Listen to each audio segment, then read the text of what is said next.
안녕하세요.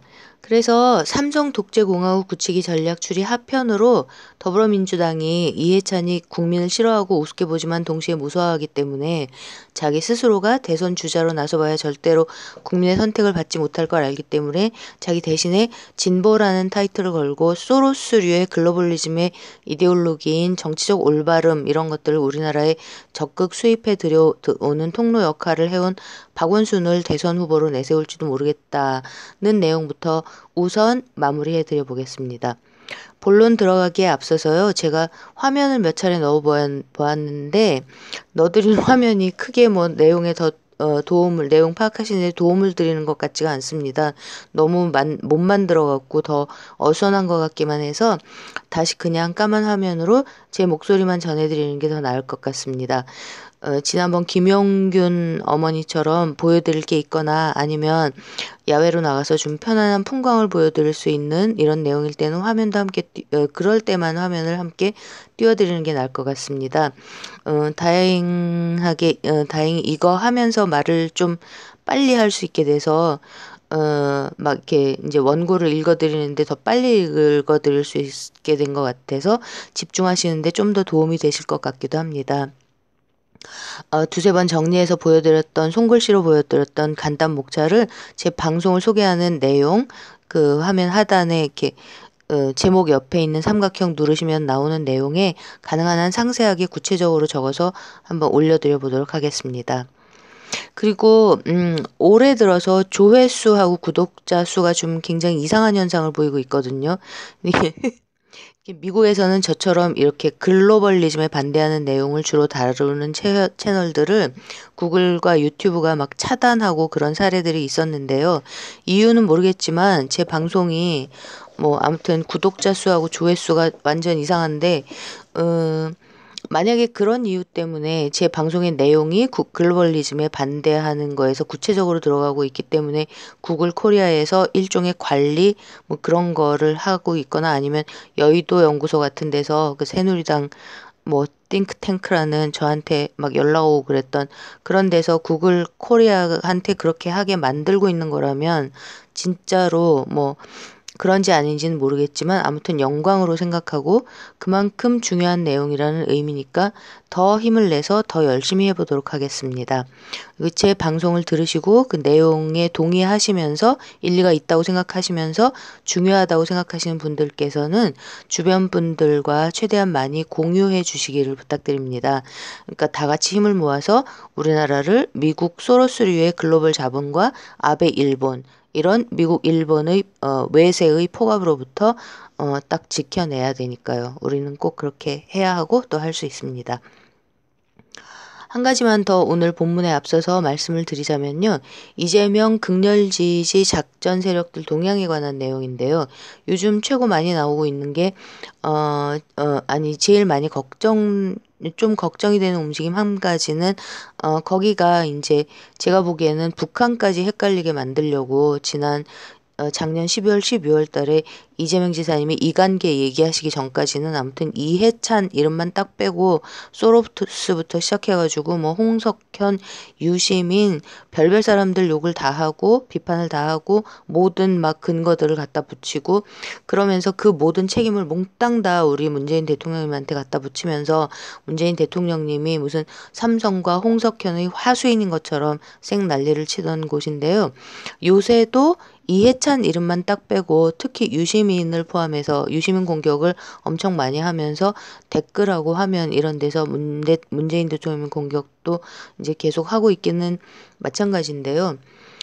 거기에 더해서 아마 뭐 단체 이름이 이잼 사랑인가 그런 단체를 만들어서 우리 이재명 지사님의 이제 특장점인 선명성과 돌파력 이런 분위기는 완전히 싹 다 빼버리고 좀 뭐 귀엽게 보이는 것 같은 뭐 힘도 없고 귀엽게 보이는 이런 분위기의 캐릭터 하나를 만들었더라고요. 근데 그 캐릭터를 갖고 티셔츠, 머그컵 이런 것들을 제작해서 공급하겠다고 그러더라고요. 최근에 이 채널 진행자는 외국에 계신 분인데 누가 준비해 주는 걸 읽는 게 확실해 보입니다. 제가 그 근거를 지금까지 최소 네 번을 봤거든요. 근데 후원 계좌하고 를 열고 국내 후원 계좌를 열고 이 뭐 물품 제작해서 보급을 한다는 것 같던데 판매를 하겠다는 건지 아무튼 그거를 국내에 계신 여성 두 분이 하겠다고 하시는데 이게 이제 돈이 들어가는 물품 이런 문제까지 이제 개입이 되는 거라서 괜찮은 건지 좀 걱정이 좀 됐었습니다. 이걸 이재명 지사님 측에서 좀 모니터링을 하셔야 될 것 같다 이런 생각이 들었습니다. 그리고 그 광화문 토요 집회는 요즘은 일본 야후 계정, 그러니까 야후 재팬 이메일 계정을 공개해 놓은 분이 하는 채널에서 하고 있던데 뭐 공개적으로 지난 토요일 걸 봤더니 공개적으로 문재인 대통령님과 현 정부 비판은 안 하고 있고 태극기 모독 부대하고도 뭐 충돌 같은 건 없어 보였습니다. 그냥 그런 것들 없는 상태에서 광화문에서 이재명 지사님을 위한 구호를 막 외치면서 한 10분 정도가 이제 가두에서 인도를 계속 걸으면서 크게 구호를 부르면서 행진하고 이러시는 거 보면서 솔직히 뭐 작전 세력이 주도하고 있는 건지 알면서도 방송을 보니까 기분이 엄청 좋고 속이 시원해가지고 한참 보고 좋아요도 눌렀습니다. 뭐 어쨌든 이재명 지사님한테 피해 안 가고 평화적으로 일을 하고 그리고 이재명 지사님 지지한다 이런 명분으로 문재인 대통령과 문재인 정부에 피해가 가는 일을 막 하고 그러지만 않으면 나쁠 거 전혀 없다고 생각합니다. 아무튼 그런 정도로 전해드리고요. 그 티셔츠에 머그컵 이런 거를 만들어서 그러니까 보급을 하겠다는데, 그리고 무슨 차에 붙이는 스티커도 하겠다 그랬었거든요. 이런 거를 판매를 할 건지 어떤 건지, 그런 거는 좀, 아유, 이재명 지사님 할 일도 많으신데 참 머리 아프시겠습니다. 그러면 오늘의 본론을 한번 시작해 보겠습니다. 그러니까 박원순부터 일단 살펴보면요. 박원순이 지금까지 한 중요한 일은 크게 두 가지인데, 그러니까 첫째는 이제 이른바 진보 단체들을 후원을 해줘서 키우는 거, 그리고 두 번째가 퀴어 축제와 멍때리기 대회 이렇게 대변되는 그 글로벌 엘리트들의 정치적 올바름 어젠더와 뉴 에이지 무브먼트 어젠더 수입해 오기 이렇게 보이는 것 같습니다. 그러니까 여기서 정치적 올바름이라는 어젠더는 인권 문제들을 왜곡시켜서 양극단에 서서 서로 싸우는 게 가능하게 만드는 그런 정치적인 이슈들로 만들어서 완전히 소모적인 갈등을 엄청나게 키워대는 이런 영역이고요.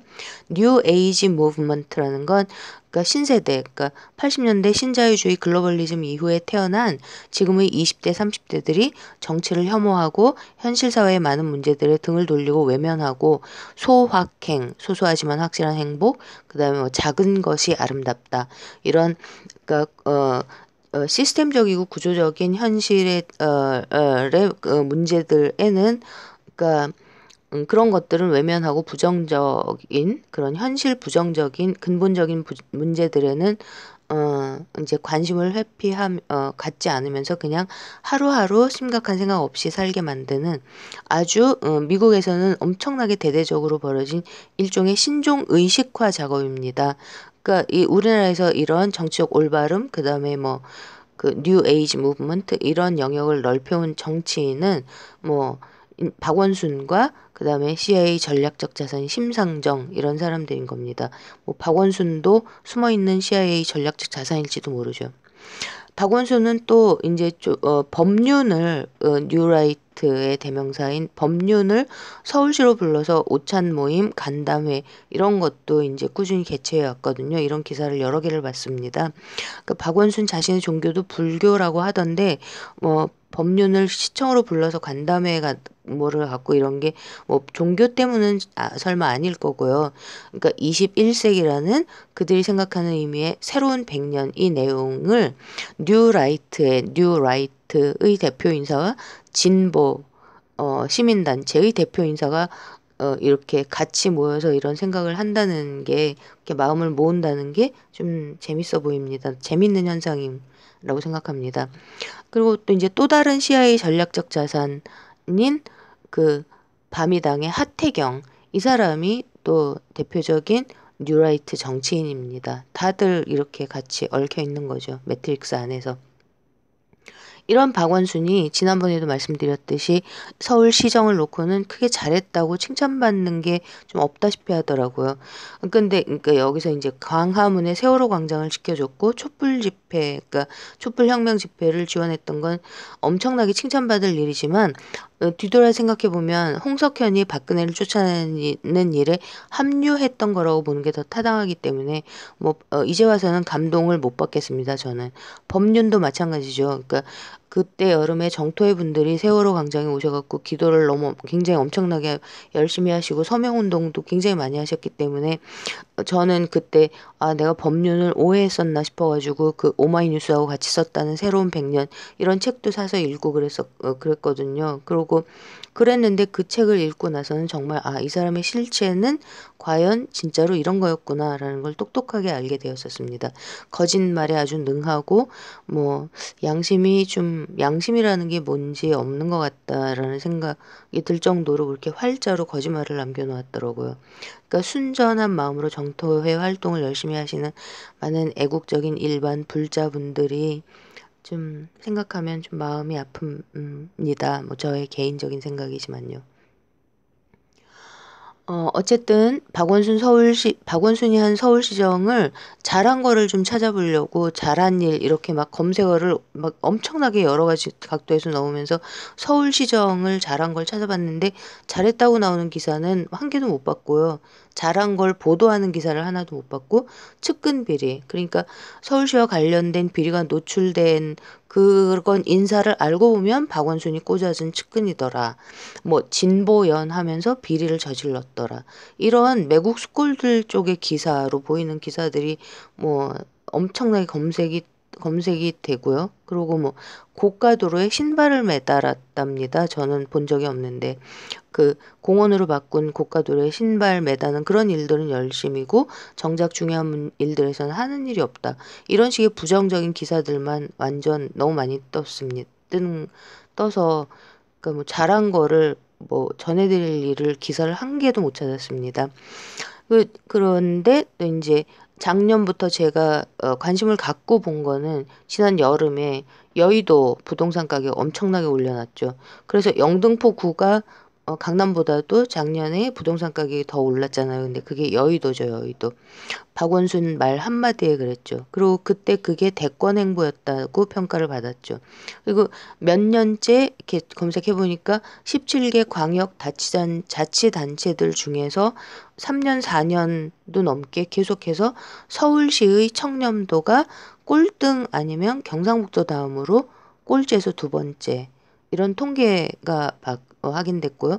그리고 지난해 말인가 인터뷰에서 자기가 시장으로서 가장 잘한 일이 서울시에 빚을 많이 갚은 거하고 복지 예산을 4조 집행한 거라고 얘기했는데 그러니까 대형 사회 간접자본 시설 투자를 계속 안 하고 그 돈으로 빚은 많이 갚은 것 같지만 앞으로 본격적으로 대권 행보에 나서기로 만약에 이해찬하고 말이 맞춰지면 대대적인 토목공사를 시작할 가능성도 충분히 있다고 봅니다. 그리고 복지 예산은 서울 시민이 아니라서 모르겠지만 그 예산을 진짜로 장애인 분들 아니면 독거 어르신 분들 아니면은 그 굉장히 주거 환경이나 이런 것들이 좋지 않은 쪽 소년 소녀 가장 이런 쪽에 많이 집행을 한 건지 아니면 다문화 등등 알고 보면은 글로벌리즘 이데올로기에 봉사하는데 많이 집행을 한 건지 그런 세부 구체 내용을 들여다 보면 그 자료를 제가 못 찾아서 확인을 못 했거든요. 근데 그렇게 보면은 이제 별로 애국적이지 않은 내용들도 많이 보일 것 같습니다. 요즘에 또 이제 얼마 전에 ABC에서 MBC에서 집중적으로 서울시 관련한 각종 비리들을 엄청나게 거의 시리즈로 보도를 하던데 아무튼 시정 관련해서 서울시는 비리가 너무 많습니다. 비리가. 그러면서 또 동시에 자기들은 완전히 진보라고 생각하는데 일반 노동자들한테는 상당히 엄청나게 비판을 받고 있는 민주노총은 또 박원순이 엄청 지지하는 모습을 보이죠.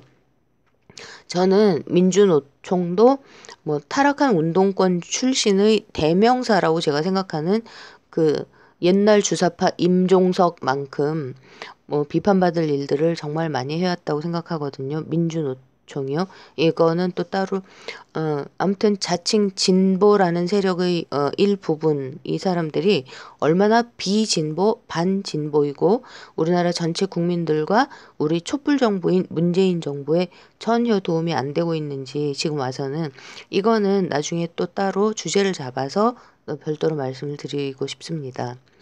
그 박원순도 아니나 다를까 특히 올해 들어서면서 이재명 지사님의 정책들 그 내용들을 마치 자기가 처음 내놓은 것처럼 얘기하기 시작하더라고요. 그러니까 이해찬이 한동안 작년 특히 작년 말에 문재인 대통령님의 청와대보다 본인이 더 힘이 있는 이런 제스처를 취하면서 그러니까 9월, 10월, 11월 이때 엄청났죠. 이것저것 정책들 내용들을 싹싹 다 가로채다가 뭐 더민주가 뭐 더불어민주당이 뭐 행정부와 청와대를 이끄는 것처럼 포장을 해대더니 요즘 이제 이해찬이 좀 못 그러니까 또 박원순이 이재명 지사님 정책을 갖고 그러기 시작합니다. 뭐 예를 들어서 뭐 토지 공개념 이거는 이제 이재명 지사님이 그 뭐죠 그 기본소득형 토지 부유 토지세 이런 거로 이제 매우 현실적으로 진행해 나가고 계시잖아요. 근데 그 토지 공개념 그것만 갖고 막 얘기를 하는데 이거는 사실 우리나라 초대 제일 첫 번째 헌법에서 지금 헌법보다 더 구체적이고 현실적으로 명시되어 있던 내용입니다. 그러니까 이것이 해방 후 70년 사이에 이승만이 김구 선생을 위시해서 모든 애국적인 정치인들은 싹 다 암살해버리고 박정희가 그대로 그걸 또 따라하고 이러면서 친미, 친일, 매국노 집단이 우리나라 정치판을 완전히 장악하고 그러면서 우리 헌법 내용도 완전 후퇴해버린 건데요. 그렇게 이제 뭐 내용도 없이 허울만 있는 그리고 본래 엄연히 있던 토지 공개념 이런 것들을 뭐 그러니까 알맹이가 없이 그냥 거론을 하면 하고 그리고 무슨 서울시 자영업자들한테 엄청 큰 혜택을 줄 수 있다는 식으로 막 선전을 하면서 카드 결제 수수료 문제를 뭐 서울시 자체적으로 해결할 방안도 내놓았었는데 그것도 허울뿐이었다는 게 한참 전에 밝혀졌죠. 그러면서 또 장애인 단체 관련해서도 특정 세력만을 특정 집단을 서울시 예산 그러니까 서울시 예산이니까 서울 시민들 세금이잖아요. 그거를 갖고 계속 후원해 주면서 감사도 제대로 안 하고 이러다가 또 그 단체 비리가 또 와장창 드러났고요, 최근에. 그러니까 정리를 해보면 박원순은 인권 변호사로 시작했다. 그 공로로 글로벌리즘의 큰손, 즉 안티피플인 락카펠러 패밀리가 기획한 아시아의 노벨상이라는 막사이사이상을 타고 나름 뭐 국제적인 아니면 아시아적인 명성을 얻었다. 그리고는 그 후원을 받는 자기가 만든 자선단체인 아름다운 재단을 활용해서 일부 이른바 진보 시민단체들을 키웠는데 예를 들어서 그 중에 하나인 여성민우회 이런 데는 나중에 2010년대에 들어와서 양성평등이라는 인권 문제를 그러니까 페미니즘 이것을 완전히 왜곡시켜버린 글로벌 엘리트 집단의 정치적 올바름 어젠더에 봉사하는 이런 일들을 벌였다. 그리고 이 행보에는 CIA의 전략적 자산인 정의당의 심상정이 동행해 왔다. 그리고 막사이사이 수상을 한 같은 해에 막사이사이상을 수상한 같은 해에 글로벌 엘리트들의 국내 앞잡이들이 통과시킨 걸로 보여지는 교육감 직선제법 뭐 이거가 2006년에 통과된 이걸로 근거로 교육계에 대거 진출한 이른바 진보 교육감들에 의해서 더 엄청나게 악화돼 버린 우리나라 중등교육의 대혼란 이것과 괴를 같이 하는 일들을 계속 펼치고 있다. 그리고 이제는 진보라고 도저히 말할 수 없는 민주노총 등 그러니까 결과적으로 글로벌 엘리트들의 어젠더에 봉사하게 된 각종의 무늬만 진보인 흐름과 뜻을 함께하는 부분이 많아 보인다. 이런 성격의 정치인으로 파악된다는 겁니다. 박원순이요. 이렇게 조용히 표 안 나게 미국 제국주의자들이요 탈바꿈한 제국주의자들인 소로스류의 글로벌 엘리트들의 장기 전략에 해당하는 어젠다들을 우리나라에서 가장 적극적으로 펼치고 있는 정치인이 제가 보기에는 박원순이고, 그리고 서울시를 그런 방향으로 활용하고 있다는 거죠. 미국에서는 이런 흐름에 강력하게 맞서서 전면적으로 전쟁을 벌이고 있는 사람이 트럼프죠. 박원순이 특히 올해 시정 발표가 엄청나게 길었었거든요. 그 정말 재미없는 거 읽느라고 혼났는데, 제가 보기에는 여전히 구체적으로 시민들의 일상생활에 진짜 실속 있는 도움을 줄 수 있겠구나라는 내용은 제 눈에는 별로 안 보였고요. 무슨 세계 도시, 국제 도시 이런 내용들이 엄청 거의 천편일률적으로 그런 식으로 느껴졌었는데, 한 가지 그냥 걱정스러운 점은 지금 기억나는 게, 우리 문재인 정부가 혁신성장의 주역을 중소벤처기업으로 하고 모험 자본 예산을 대폭 늘리고 이러면서 중소기업들의 자유로운 창업을 돕기 위해서 규제를 대폭 완화하는 규제 샌드박스 이런 걸 시작하고 있잖아요.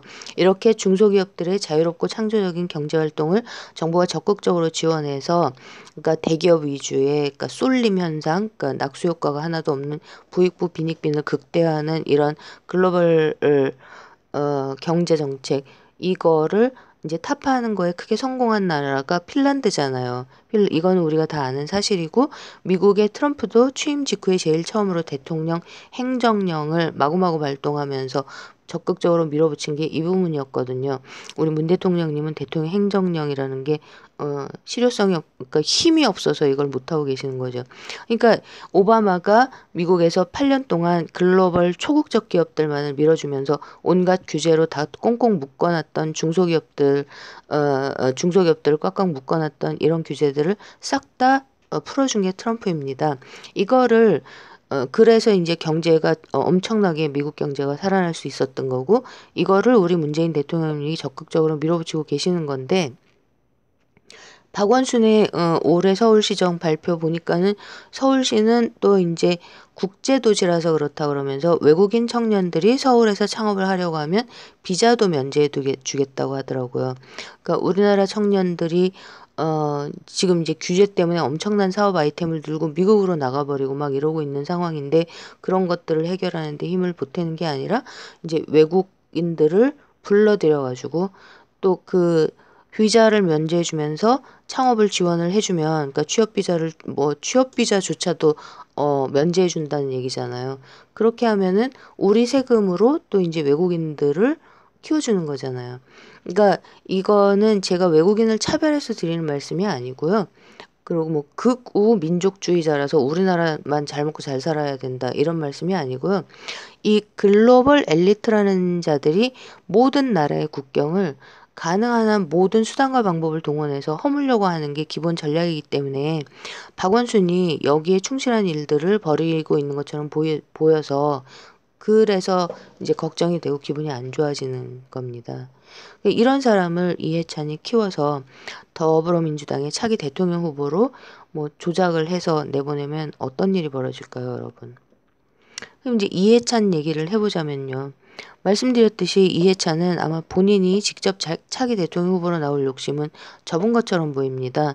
그러니까 작년에 그럴 조짐이 작년 말 정도에 많이 보였었는데, 10월, 11월 이럴 때 이제 많이 보였었는데, 몇 번 이제 말 실수로 구설수에 휘말리고, 그러니까 이거는 국민들의 마음을 도저히 알 수가 없으니까, 그러니까 말 실수를 계속 하는 거죠. 사람들을 우습게 보니까 그게 이제 툭툭 나오는 거죠.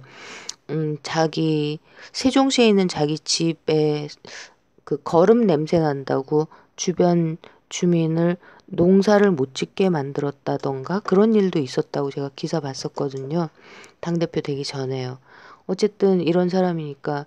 그런데 또 이제 이렇게 구설수에 오르고, 특히 이제 문재인 대통령님이 그러니까 도저히 그러니까 좀 이렇게 상황 정리를 좀 하고 이러시면서, 그러니까 좀 자기 마음을 접은 것처럼 보입니다. 앞으로 또 상황이 다 바뀌면은 또 준동할지는 모르겠지만요. 어쨌든 그러면서 적극적으로 하고 있는 일이 그 자한당, 개누리당 쪽에 박근혜의 그러니까 태극기 모독 부대를 키워주는 일이죠. 그 국회의원 선거법 개정이 지금 거의 무산된 것처럼 보이는데, 그러면서 이제 나경원이 원내대표 친박의 힘을 얻고 원내대표가 되는 걸 보면서 혹시나 했더니 또 이제 박근혜의 국무총리 황교안이 자한당에 입당을 했죠. 자한당은 이제 완벽하게 100% 도로 친박당 박근혜 당으로 가겠다는 확실한 움직임으로 보입니다. 근데 이거를 이해찬이 그러니까 물밑에서 이런 분위기를 지원해주고 있는 거는 저는 확실한 일이라고 생각하고요. 이게 또 확인되는 게 지금 전라도에 기반을 둔 현직 국회의원들 2명이 더민주에 입당 신청했다가 이것도 가로막았잖아요, 이해찬이. 근데 정말로 이해찬 이 사람이 나란 일을 하고 있다면 지금 여당이 현역 의원 한 명이 아쉬운 판인데 과반수가 안 돼갖고 찔찔 매고 있는데, 그러니까 입당을 원하는 그것도 현역 의원을 2명씩이나 못 들어오게 가로막고 나선다는 게 너무 이해가 안 가지 않잖아요. 이해가 갈 수가 없잖아요. 그러니까 현직 여당 대표인 이 사람은 분명히 이거는 국민과 현 정부를 위한 일을 안 하고 있는 겁니다. 이건. 그러면 이 사람은 왜 이러는 걸까요? 제 생각에는 이해찬은 뭐 계속해서 관찰되는 게 이건희 삼성의 현찰을 김대중, 김영삼과 입법사법 행정부 언론의 모든 매국 숙골 세력, 그러니까 삼성 족벌 독재를 따르는 모든 따까리들한테, 그러니까 이건희의 돈을 날라다 준 삼성의 뇌물 배달부 홍석현이가 끼어들 정치판의 공간을 열성적으로 마련해주고 있는 것으로 보입니다. 홍석현이 더민주에 입당하기는 좀 현실적으로 명분이 너무 없잖아요, 지금은. 그렇다면은 박근혜 무리들이 도로 친박 무리들이 따로 떨어져 나가면 그 기존 친일 숙골 무리들 중에서 이명박 쪽에 붙어 있던 김무성 무리들과 그다음에 유승민, 하태경 이런 등등등 안철수한테 붙어 있던 무리들이 다 같이 모여서 도로 친박당이 아니라 도로 국민의당을 만들 가능성은 없을까요, 여러분? 이게 국민들 눈에 어떻게 보이냐? 이거는 그러니까 자기들이 우리 국민들보다 엄청나게 잘났다고 믿어 의심치 않느니 좀 이렇게 정말 바보 같고 한심하고 추접스러운 이 엘리트 따까리들한테는 국민들은 하나도 안 중요합니다. 그래서 맨날 뭐 이거 뭐라 그러죠? 뭐라고 부르는 말이 있는데 어쨌든 대충 기계적인 명분 이런 거 만들어 갖고 아무튼 같이 모이기만 하면 됩니다. 그 다음에는 뭐 선거 부정, 돈 뿌리고 뭐 그렇게 그림 만들어내고, 그러니까 언론, 여론조사기관, 그리고 제일 중요하게 중앙선거관리위원회 이런 것도, 즉 선거 관련한 모든 국가 시스템이 다 자기들 거라고 생각을 하니까요. 왜곡 조작을 지금까지 해왔고요, 필요할 때. 그러니까 이렇게 이제 플랜을 짤 수 있다는 거죠.